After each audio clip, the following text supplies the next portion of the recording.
Welcome back to Foxboro High School and the aftermath of a very exciting championship game of the Foxboro Warrior Classic. The Warriors won over Brookline, the number 4 seeded team right now in the Division I tournament pairings. 61-53 was the final score. What an exciting game. 21-point lead in halftime. Brookline gets it down to even, and then they battle back and just did an absolutely fabulous job. I'm sitting here, Lisa Downs standing behind me, Kaylee Sullivan and Cam Collins for the second day in a row. Cam, it's great to see you again. Kaylee, it's great to talk to you. Thank you.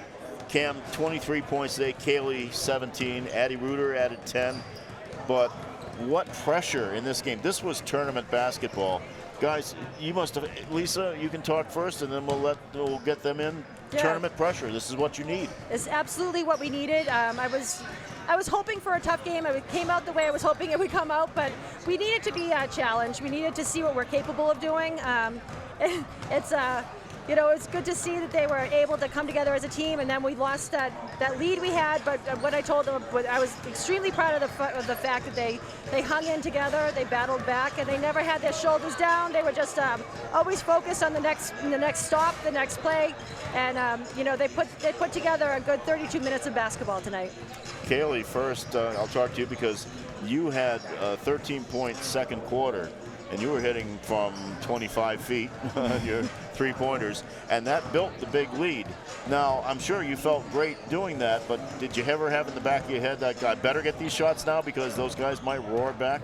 Yeah, definitely. I mean, I was open, so just got to hit them, get that lead. Yeah. And Cam, you had the assignment of covering Margot Mattis for most of the game, and she is quite the player. She's very dynamic, and as Gianna Bryant is as well. But certainly, and I think Bryant had 28 and Mattis had 19, so, solid players. But, just the exertion and the risk of fouls, you end up with 4 fouls. But you came in the fourth quarter fairly early. I thought you were going to sit a little longer, but the team needed you. And you got 10 points in that quarter, and that's what put Brookline away. Cam, what clicked in your head when you were out there? Because that's a tough position to be in. That's a leadership position.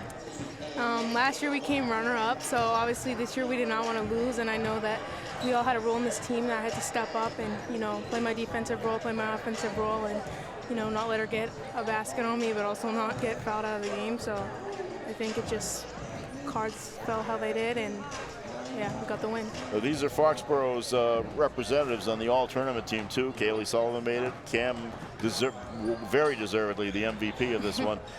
Lisa, this is exactly, if you're a coach, as your role as the coach, this is exactly what you want to have as you're about to enter the tournament. Now, today you got a nice little bump up to the number 5 position in the Division II pairings.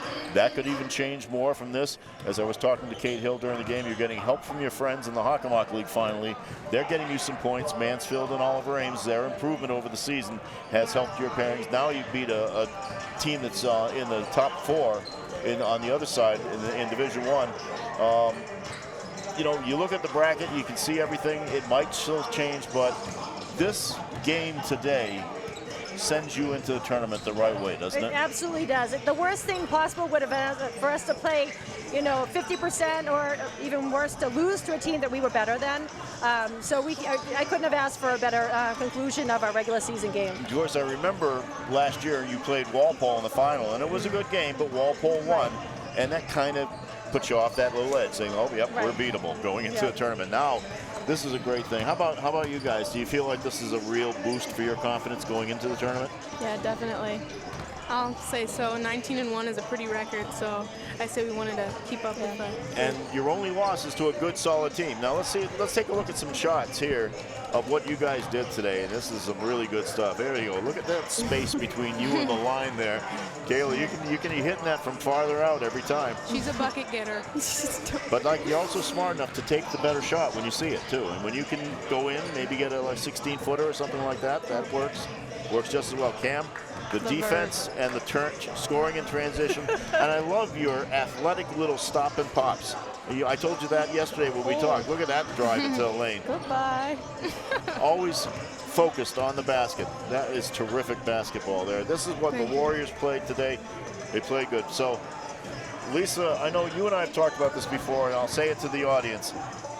Folks, please come out and support this team in the tournament. They will feast off of your support, and I know they deserve it. This is a very good Foxboro team, maybe the best one I've seen in a while, maybe even a little bit more fun to watch, even though I remember the 2 state championship teams, but this team's very balanced, and they're young, and they're all going to be back next year. So, but right now, come out and support them. They deserve it. Thank you so much for joining me today. I loved watching it, and hopefully I'll get to follow you guys in the tournament too. All right. Thank you very much. So for Foxboro Cable Access, the final score once again, 61-53. Foxboro wins over Brookline. Thanks for watching, everyone. Good night, everybody.